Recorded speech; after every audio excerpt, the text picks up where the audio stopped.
Hello everyone, नमस्कार। I am आशा सिंह। आज हम बात करेंगे कुछ ऐसे इडियम्स के बारे में जो हिंदी और इंग्लिश में इक्वली फेमस है। मतलब उनका प्रचलन हिंदी में भी उतना ही है और इंग्लिश में भी उतना ही है। तो जो इंग्लिश है और हिंदी है, चलिए देखते हैं उसको हिंदी में क्या कहते हैं उन इडियम्स को, और इंग्लिश में क्या कहते हैं, और एक सेंटेंस बनाते समय हम उसको कैसे यूज़ कर सकते हैं। तो बहुत ही इजी सा एक इडियम लेते हैं पहले, जो काफ़ी प्रचलित भी है और बहुत इजी भी है। तो आप लोगों को बताने के लिए मैं वो पहले इजी सा इडियम उठाऊंगी, जैसे कि गुड माइंड गुड फाइंड। इसका हिंदी में मतलब होता है आप भले तो जग भला। मतलब अगर आप अच्छे हैं तो आपको सब लोग अच्छे ही दिखते हैं। तो इसका मतलब यही हुआ कि आप भले तो जग भले, गुड माइंड गुड फाइंड। अब हम इसको एक सेंटेंस में कैसे बनाएंगे? तो हमें एक सेंटेंस ऐसा बनाना है जिसमें कि ये गुड माइंड गुड फाइंड को हम फिट कर सकें। तो कैसे बनाना चाहेंगे आप? तो चलिए देखते हैं। जैसे कि अगर आप इस तरह से बनाएंगे, एक सेंटेंस बनाते हैं, if you don't hurt anyone nobody can hurt you. If you don't hurt anyone nobody can hurt you. अगर आप किसी को नुकसान नहीं पहुंचाएंगे तो कोई आपको नुकसान नहीं पहुंचा सकता। उसके आगे अब इसको कहाँ पे फिट करेंगे इस इडियम को? If you don't hurt anyone nobody can hurt you. It is rightly said, it is truly said that what? Good mind, good find. It is truly said that लगाना है क्योंकि की उसको जोड़ना है, तो that means यहाँ पे आ जाएगा की। It is या फिर it's truly said good mind good find। तो good mind good find को आपने बना दिया एक सेंटेंस में, ये फिट बैठ गया ना।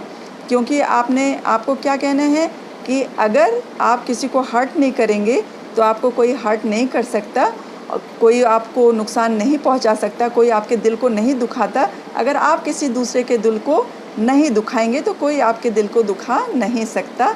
इट इज़ ट्रूली सेड मतलब ये सत्य ही कहा गया है कि जो आप अच्छे हैं तो दूसरे भी आपके लिए अच्छे ही होंगे।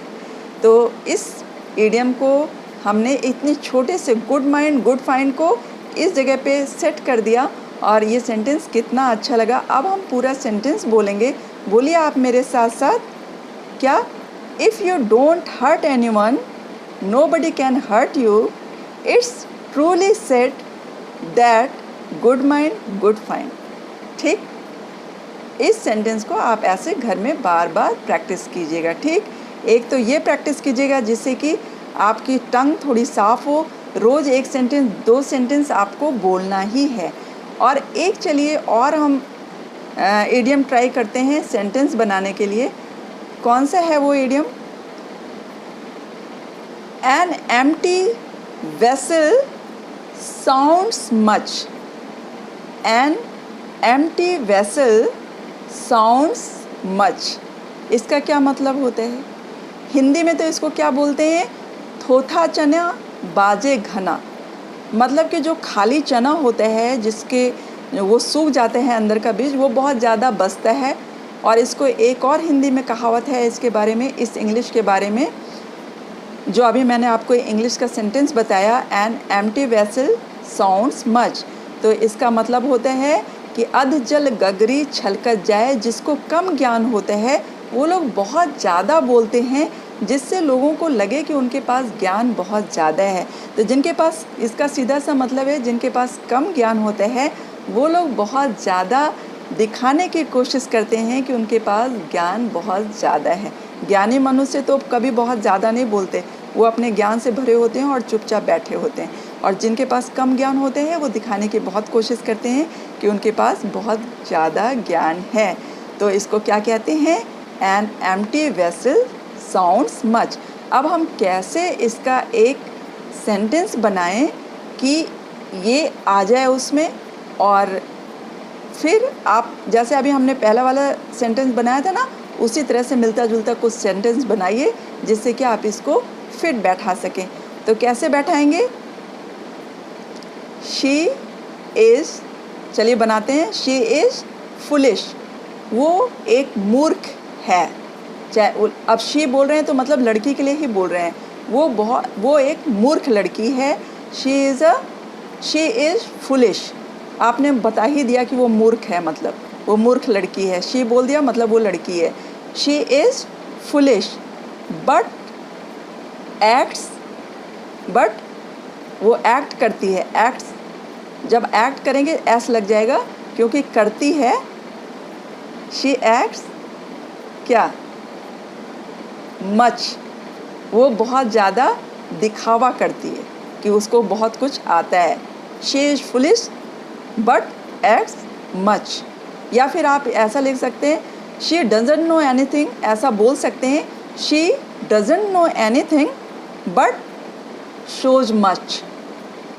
She doesn't know anything but shows much, वो कुछ नहीं जानती, उसको ज़्यादा कुछ नहीं मालूम, बट वो बहुत ज़्यादा दिखाती है कि उसको मालूम है। इट्स ट्रूली सेड, इसके बाद क्या बोलेंगे जब शी डजंट नो मच या she doesn't know anything but shows much, it is truly said. या फिर इट इज़ के लिए क्या बोला था हमने कि आप शॉर्ट फॉर्म में it's truly said that an empty vessel sounds much, ये सत्य ही कहा गया है कि जो खाली बर्तन होता है वो बहुत ज़्यादा बसता है। मतलब जिसके अंदर ज्ञान की कमी होती है वो बहुत ज़्यादा बढ़ बढ़ के बोलता है, जिससे लोग उसको बहुत ज्ञानी समझें। ठीक है, तो इसको क्या बोलेंगे? आपको एक एग्ज़ाम्पल, जब एक सेंटेंस बनाना होगा तो उस सेंटेंस में इसको कैसे डालेंगे? आप पहले अपनी बात कह लेंगे, फिर बोलेंगे it's truly said that an empty vessel sounds much. ठीक है, तो ये दो आपको बहुत रटना है। रटना मीन्स, रटने का ये मतलब नहीं है कि आपको ये पूरी तरह से क्रैम करना है इसलिए कि आपको इसको रट के बोलना है। रट के बोलना नहीं है, आपको क्या करना है, जब आप जितना रटेंगे ना, क्रैम करेंगे इसको, तो क्या होगा, आपकी जो ज़बान पे वर्ड्स नहीं आते हैं वो आने शुरू हो जाएंगे और आप दूसरे भी वर्ड्स को बहुत अच्छी तरह से बोल सकेंगे।